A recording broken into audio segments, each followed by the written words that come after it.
Hey, what's up guys? This is Rafa with Rafa Racing. Welcome to the channel. Today we're actually going to go through my entire car collection. We haven't actually done it. We're going to start today. We're outside here with one of my dailies, the 6x6 Mammoth. Absolute beast. Love driving that guy. 1,000 horsepower, Hennessy built. It's one of three, I think, of the Ram Mammoths. I'm not sure if they built another one, but that's chassis number 3. Not sure if they actually created another 4th or 5th Mammoth. I know they've done some of the Raptor 6x6s. Have a Cayman GT4 here that we use a lot for coaching, developing drivers. Beautiful car, 2022 Cayman GT4, probably about 150K car here. It's got only a couple thousand miles. So we got some stuff out here that's just more for the business, and we'll go inside and take a look at my personal cars and some of the race cars that we take out to the track. Start looking through the lineup. So we have some 35, maybe 40 cars in here. I haven't counted them. I know about 30 something have to be mine. Over here we have, this is a 2021 Cayman GTS. Really fun to drive. Is it a V6, V8? V6, V6. From a high level entry point in racing, getting a road car like this is probably your best bet at GTS. This car here is a Cayman R. It's actually one of our members' cars. This was mine. I believe both are 2012s. I want to say they're about $65,000 each. So got the 100,000 or so on the Cayman GTS. This is about 65 still. This is a manual car. It's another good training platform for someone that wants to get into racing. This one is a Cayman GT4. It's actually for sale. I own it currently. Haven't driven it yet, but it's a cool spec. We have it on an auction actually right now. I think this is about a $100,000 car as well.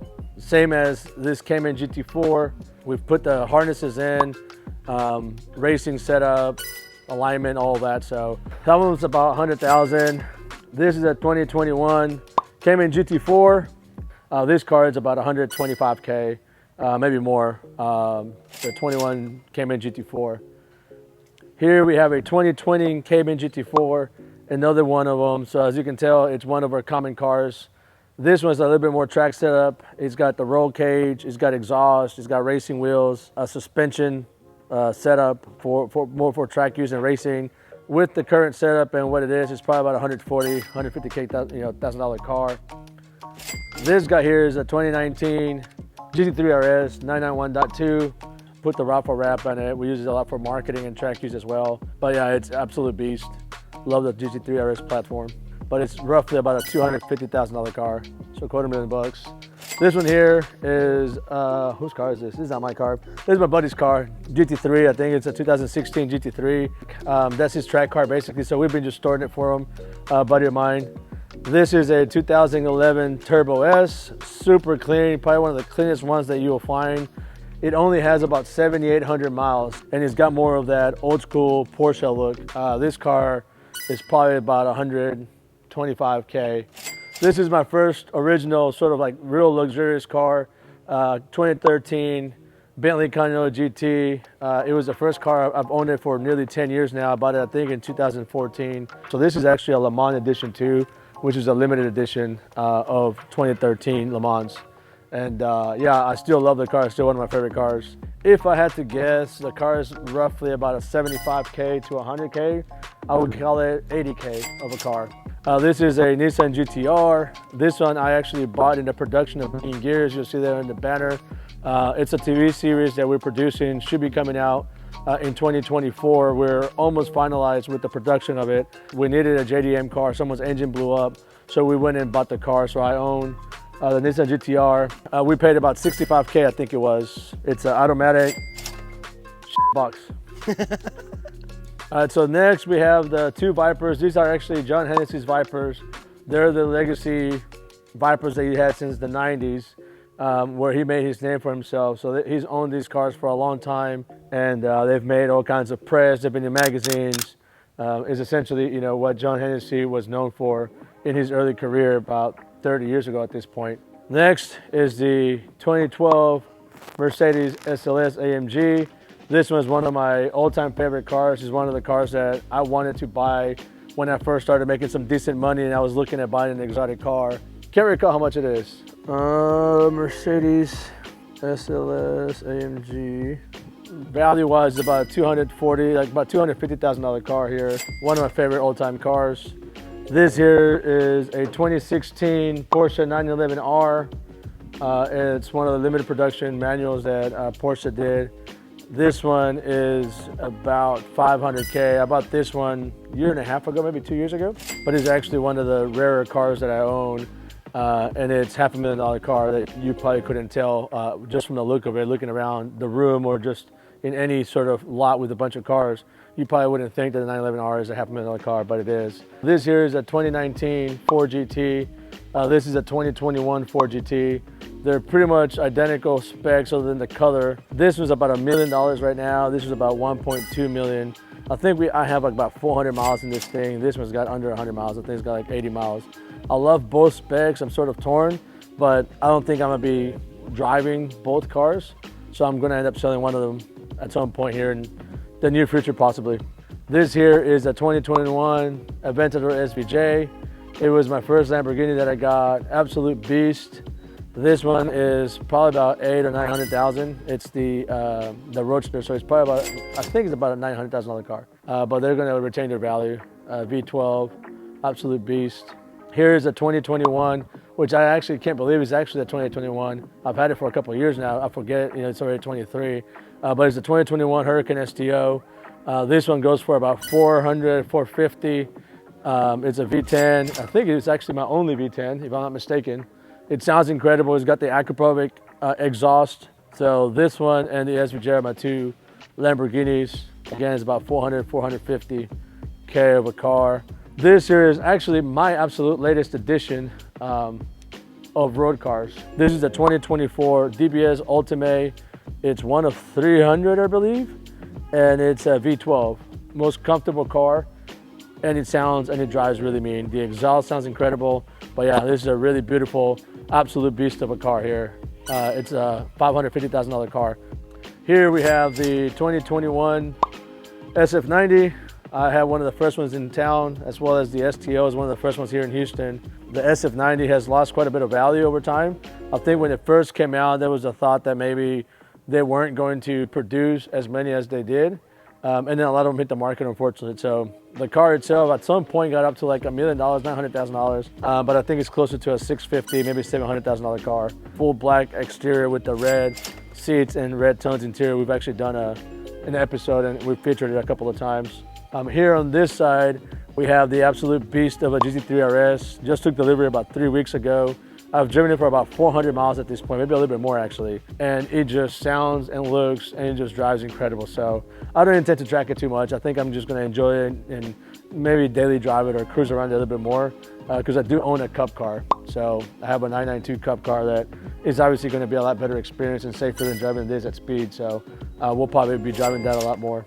I think they go for about 450 to 500K in today's market. So, all right, yeah. So now we're gonna go to this side of the shop before we kind of get to more of a couple of the other hypercars that I have, and we're gonna go through some of the race cars that we have here. This here is the brand new Artura GT4. I have 3 of them being delivered later, probably at the top of next year. I think with transportation to the U.S. and taxes and stuff was about $275. So the car itself, I think, was about $250, $260.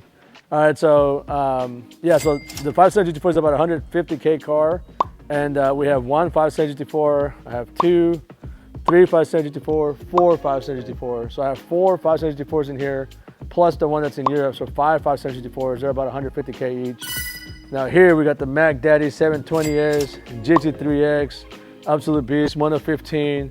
Probably the sickest, most beautiful raw car that I may ever be in. It's a 750 horsepower. It's about $1 million race car, and it's an absolute beast. It's my favorite car that I've driven, and I'm gonna take it to a track here in a couple of weeks and try to break the 2-minute mark at COTA. And then here we have a Super Trofeo, Lamborghini Super Trofeo. I'm not sure exactly what the market for this is. I think they go for 220 to 250, 200 to 250. In that range, a couple $100,000. May not get to drive it all that much, but we might find somebody that wants to and keep it, or we'll just find someone that wants it and we'll sell it. This is my first true performance, race car, not race car, but like track car. I mean, the 600 OT is a 2019. I think they still go for about 200, 225, 250 with the roof scoop. So it's a limited production with the roof scoop. It's still one of my favorite cars. And it's the one that I really got the bug into going into racing. I've probably put about 9,000 track miles on the car, 8 to 9,000 miles. I have the 2016 675 LT. This one is the Spider, kind of like the baby P1, if you will. It is up there on performance with the best of them. This one, I think, is about $300,000 with the Spider. The coupes are a bit cheaper, but the Spider one is quite a bit more expensive. This is a 2022 765 LT, Black Mamba, one of one. The car, I don't know what the market value would be if someone actually wanted to buy it because it's more of a piece of art and everything that we built in it. But the car was about $900,000, so it was about 2 times the MSRP to get this car built in the exposed carbon with all the artwork on it. Craziest car that you can buy for the price point. A standard 765, under $500,000 or in that $500,000 range. Can't go wrong, can't beat the 765. And obviously here I have the 2019 Senna. I've seen them as low as 1.2 and as high as 1.5, 1.6. So it's in that 1.4, 1.5 range, particularly with the nice builds.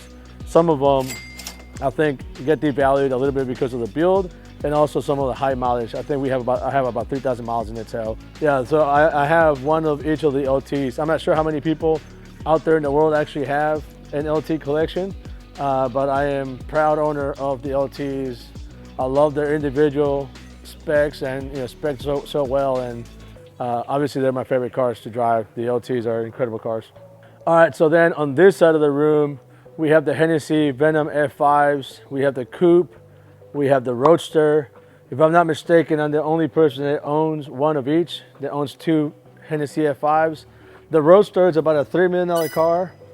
The Coupe is about 2.5, 2.8, 3, 2.5, 2.6 in that range. So combined, they're about 5.4, 5.5 million. It is the most visceral driving experience or ride-along experience you'll get. Those cars are absolutely nuts. I have one more car that's here, and we keep this in this room. And to me, it is one of the most beautiful, most perfect cars ever built. And it's the McLaren P1. This is a 2015 McLaren P1. I've never had the luxury of actually driving it. I've moved it around the parking lot. We've moved it around a little bit. It has 17 miles. It's probably gonna have 18 soon enough, just because we need to move it to keep the fluids and the oil moving and keep the car charged up and things. At some point, I may sell it and buy one that I can actually drive and enjoy.